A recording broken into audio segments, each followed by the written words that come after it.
Hello, everyone. My name is Maritza Sanchez, and I'm currently a fifth year PhD student working under Professor Olivia Graeve in Material Science and Engineering. I received my master's from UC San Diego, so I am an alumni in 2017, also in Material Science and Engineering. So today we have Professor Olivia Graeve, who will be joining us to answer some questions about mentorship. Thank you, Professor Olivia Graeve, for being here with us today. Always, of course. I mean, we interact so much as in the lab and together. And now we're in this new mode here. I think it's going to be super fun. I'm glad we're doing this together. Thank you. So to kick it off, we would like to ask you a little bit about your story. So how did you come to choose engineering, and why do you think you are where you are today?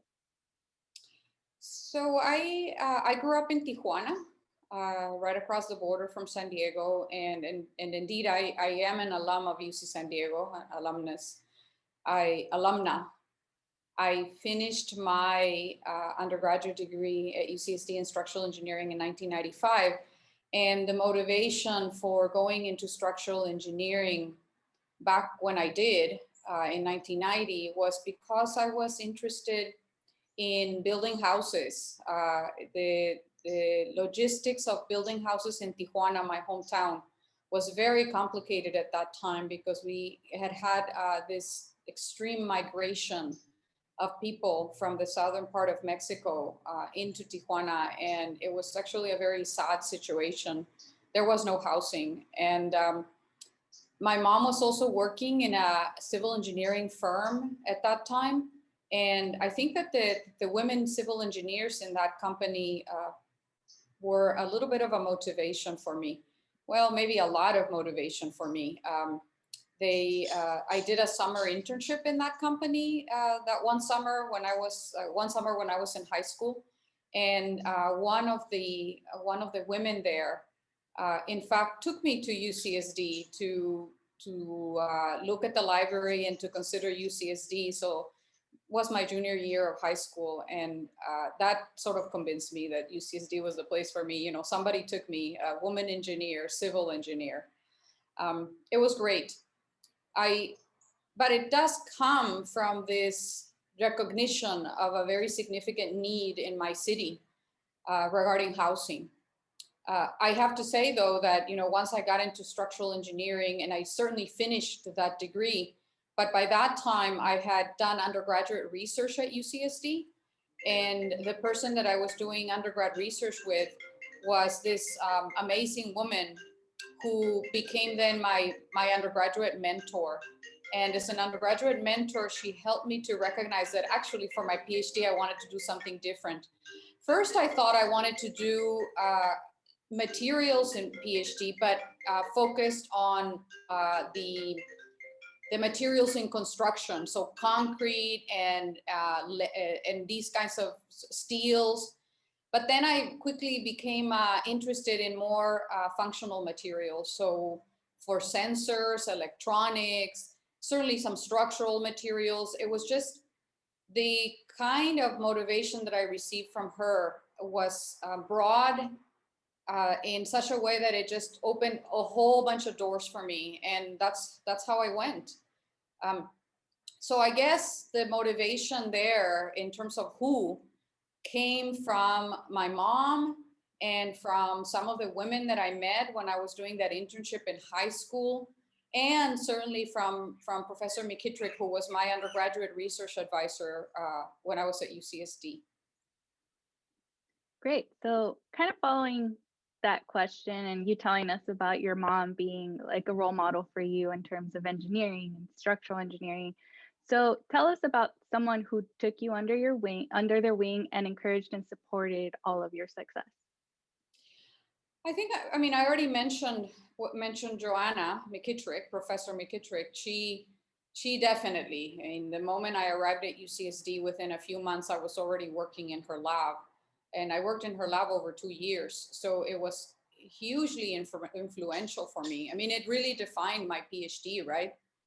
Um, then, and that of course is what moved me from the undergraduate to the PhD. I want to go back actually and talk about my chemistry teacher in junior high school. She was also hugely motivational. Another woman, another amazing, formidable woman. Um, my chemistry high school teacher, also amazing, formidable woman. Uh, and um, and so chemistry teachers, my mom, and then certainly Joanna. But once I got into the PhD, the numbers of women were lower, and I and that's fine, right? That's really what it is, and that's what happened to me. My PhD advisor, a man, Professor Suhair Munir, was truly exceptional. An exceptional PhD advisor who was always there to support me, and I think that from him I learned how to be an academic. I just want to recognize the fact that you had so many women mentors since the very beginning, because, like you said, especially as you go up in academics, like it gets harder and harder to find women who might even look like you, who serve as role models, especially for women in PhDs. So you having your mother and all the women in her company as your mentors since the very beginning is just amazing, and it's really great to hear that.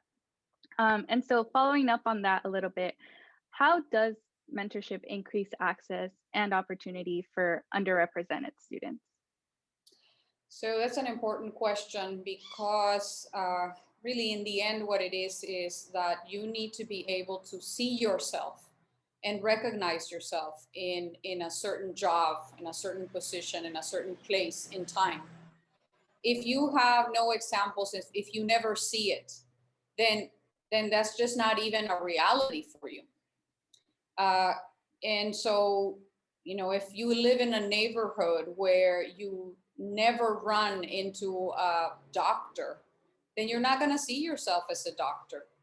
If you live in a neighborhood where what you see mostly is, I know, in very, very low income communities, construction workers, you know, labor construction workers, then that's what you see yourself in, because that's what you're seeing perhaps your parents doing, and that's what you see your presumed higher up role models in terms of age doing.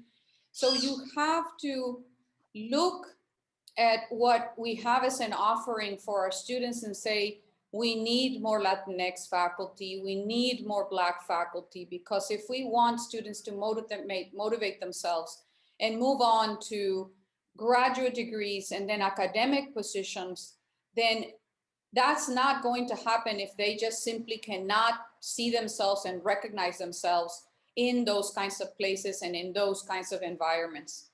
That was certainly the case for me. I mean, I had no Latino role models, or very, very few Latino role models once I got into the PhD. But I had enough of them for me to connect the dots and to start seeing some possibilities there. And that included a faculty member in the biological sciences at UC Davis. UC Davis is where I did my PhD. There were no Latino faculty in engineering at UCSD at that time, at UC Davis, I'm sorry, I meant to say. But there was one professor in biological sciences, Ray Rodriguez, who I met and who became my mentor. And so that's it, right? That then I see myself in that position. And that is precisely what we need to do with our younger people. Bring in more of those faces, have them see themselves in those spaces, because now they see somebody with their skin color, somebody with their similar backgrounds, doing it, being that academic, right? And I think that that's really crucial for promoting equity. Yeah, it kind of shows that if they can do it, I can do it too, Oh because yeah. they look like me. Oh yeah. Yeah, so that kind of really falls into the importance of equity. So what does advancing equity mean to you, especially in engineering or in higher education? It means giving opportunities to everyone and putting special attention to those that have had significant lack of opportunities. The leveling the playing field is what equity means to me. If you have two students, you're going to provide the best possible opportunities for all of them, but you're going to also make sure that you do that little extra effort for those that have been undergoing systemic inequities through their educational experience. And so it's not about giving the same to everyone. It's about leveling the playing field for all students. Great. So you are the first Latina engineering professor at UC San Diego. And we just recently elected and swore in our first woman, Black and South Asian American vice presidents of the United States. So what does this mean to you? And what is the impact of this shattering of the glass ceiling? What it means is that it's happening, that we're actually doing this. The seeing more women in positions of leadership, I think is extremely important for promoting women's rights, for promoting equity, not just in the United States, across the world. The moment you empower women, it's when you start seeing improvements in everything that has to do with families. Empowering women translates directly to better family situations, to improvements in healthcare, to improvements in education, to improvements in so many different things that have to do with the fact that you are allowing that mom, that one person that holds the family together, to have a say and to have an impact. And so for little girls across the world to see women empowered to lead nations, I think is extremely important. Right. I totally agree with what you just said. As a woman myself, I am breaking barriers of, things that traditionally my family would think women roles were. And I'm completely straying away from that. So I think, it's really important to have these um, like women put in these positions so that you can gate that motivation and that inspiration to become like that as well. So I definitely agree with that. And so speaking binationally, outside of just the United States, you have a binational program that you run. So how does your binational work address disparity and advance equity? So I think that I should start answering that question by first explaining what that binational program is all about and what I'm doing. And so I run a research center called the CaliBaja Center for Resilient Materials and Systems. And it has both educational programs and certainly the research. On the educational side, one of the main goals of the center is to promote binational relationships between students. And so the flagship program of these efforts is a program called Enlace. So the Enlace Binational Research Program is a 7-week program where students from the US and from Mexico come to UCSD for 7 weeks and live in the dorms and are incorporated into the lab work of a research laboratory on our campus. And so the program has been around for 7 years. It has become gigantic at this point in time in terms of numbers of students that are being served every summer. And the unique aspect of this program is that I always try to place the students I place them always in pairs. And what I try to do as I develop those pairs in labs is one student from the US and one student from Mexico. And what that does to me is promote these binational relationships. I see it as an equity effort, as an equity activity, because what it does is it builds these binational bridges and it builds these binational friendships. And I believe very strongly at friendships that are made at a young age. I have students in the program that are from high school, and I also have college students. So we're talking about an age ranges between 16 and say 23 years old. I strongly believe in the friendships that one forms at those ages, and I consider them the friendships that are going to be lifelong friendships. I think they are lifelong friendships because they are based on the fact, and you make them because you like each other. That's the only reason you make friends at that age. You really just like each other.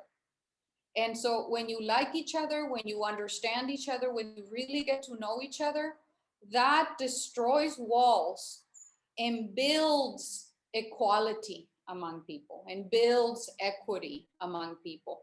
When you get to understand somebody better, you are going to, as you then become older, you will then promote those friendships and those relationships and promote bridges. And for me, the bridges between the US and Mexico are very, very important.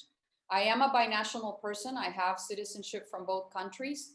And to me, the breaking down walls concept is number one in pretty much all my efforts. And so one of the things that it's also helping in this program is that I have students from all kinds of socioeconomic levels, from very low income students from both sides of the border to students that are middle class and perhaps even a little bit of upper middle class. And so when I think of all these students and the fact that, say, we have a very low income student from the US side with a middle class student from Mexico, or the other way around, I think it's also breaking down class barriers. It's not just the binational aspect. It's not breaking down walls with respect to our two countries, but it is also breaking down class levels, socioeconomic status. I have an example of that that happened one year.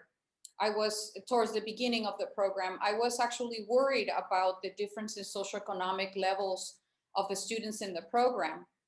And one day, almost at the very beginning, like the first week of the program, I saw something that happened. What happened is not important. It was just a beautiful thing. What I saw happen was this these differences in socioeconomic status completely disappearing. It truly brought tears to my eye because what it did was, look, here we are. You're from here, I'm from here, you have this backpack that's beautiful and expensive and I don't. And all of these things just went away because they were all here at UC San Diego having the same experience that was new and different and unique for all of them.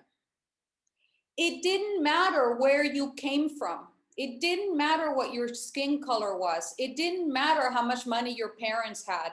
It didn't matter if you had great tennis shoes or great backpacks. It didn't matter if you were coming from a private school or from a public school or from, it just didn't matter. None of it mattered.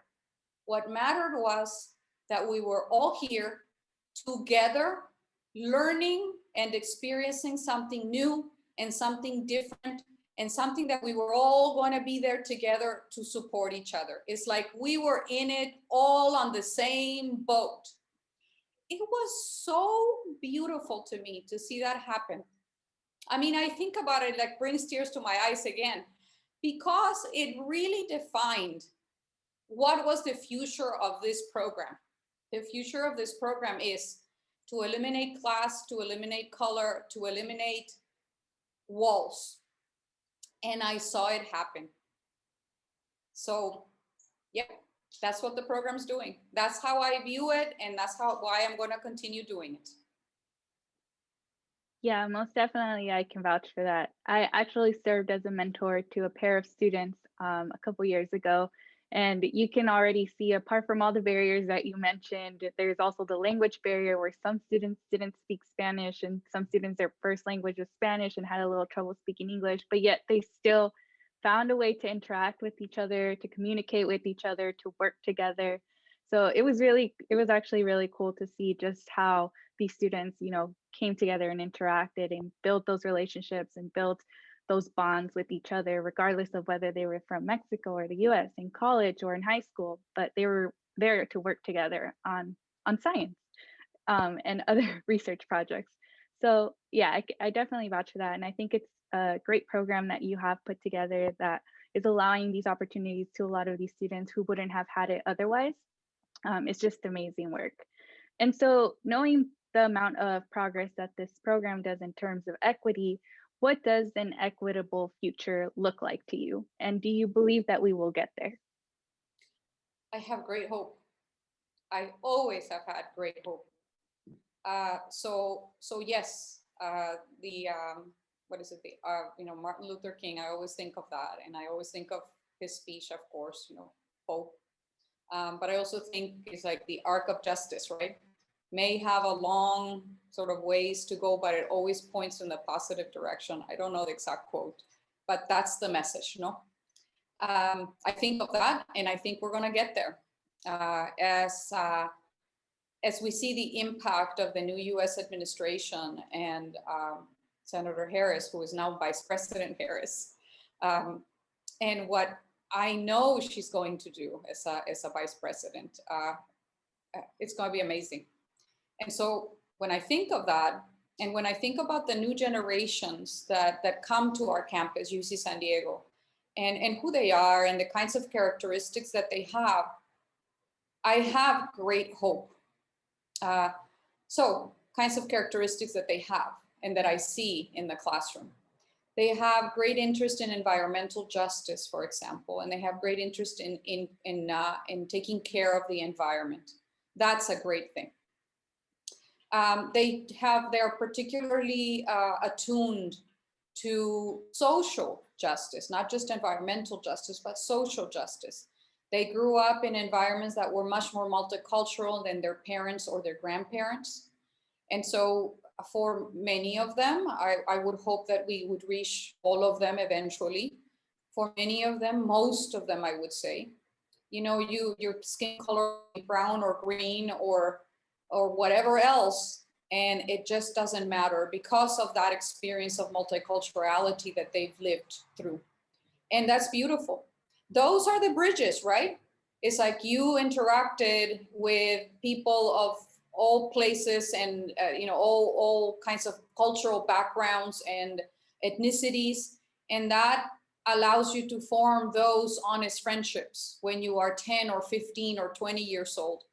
That was probably a little more difficult for previous generations. And so beautiful. It brings hope, great hope for the future. Great, thank you for that. And so you talked about the importance of mentorship for you and to get to where you are now, as well as the mentorship that you have also provided to students through your program and through the classroom, as well as through research.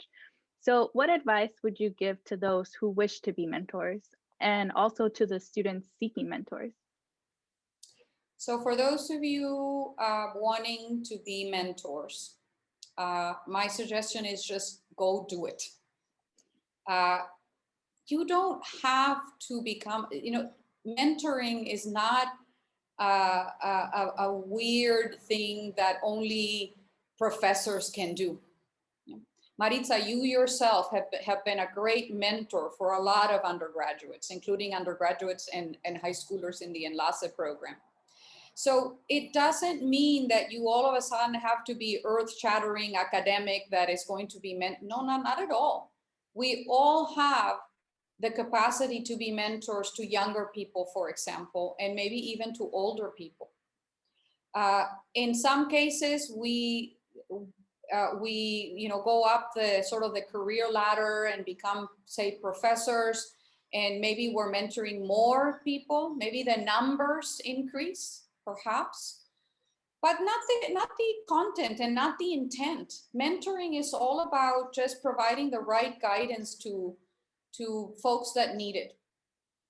And for those that perhaps think that they are maybe not worthy of being mentors, that mentoring is just a too much of a responsibility, or that you don't know how to do it, my response to that is we all have the capacity to be guides for others. And if you don't see yourself as mentor, to begin to start thinking about changing that mindset, because you are a mentor. You need to own it and go do it. Own that you are a mentor. Realize and own that you are a mentor, and that you are a potential mentor, potential and a mentor, and then go do it. It's not hard. And the Yeah. second part of your question, I forgot what it was. So the second part is, what advice would you give for students seeking mentors? So don't look for only one mentor. The advice is go look for several mentors. Every guide, every mentor that you are going to run into is not going to be able to provide you all of the guidance that you need. Not all mentors they're not going to be a full package. Some are going to guide you in one thing, and some are going to guide you on something else. So go seek them out. Go seek a variety of mentors that can help you out in your career, in your education, in your life. Yeah, I definitely agree with that advice. Having multiple mentors, provides help in different areas that you might need to, so that you can be the best version of yourself. And yeah, I think being a mentor really is, sharing resources, sharing opportunities with other people. Sometimes I feel like it's taken as such a formal kind of relationship, formal word, but sometimes it doesn't have to be that way. It's just, you talking to maybe a colleague who's 2 years under you, or and saying, hey, I have this great opportunity that I heard about. Do you need some help with the application, or I can help you? I applied before. So it really is just sharing those resources, sharing opportunities, sharing your knowledge with others, so that they also have the ability to be successful and reach those achievements as well. Yep. Yeah. So thank you so much for having this conversation with us. I know I myself have gained a lot of information from, your answers to these questions. I know a lot of people will definitely look at this and, go out there and look for that mentor, multiple mentors, as you mentioned, or want to be a mentor to some of those other students that may be under them. I think it's a great work that you're doing with your program. Thank you so much for all the impact you've had on so many students, especially underrepresented students, especially students in higher education. We need more people like you, Professor Graeve, who want to fight for these students who may have not had those same opportunities. And so we thank you so much for all of these great insights and all your great advice. Thank you, Maritza.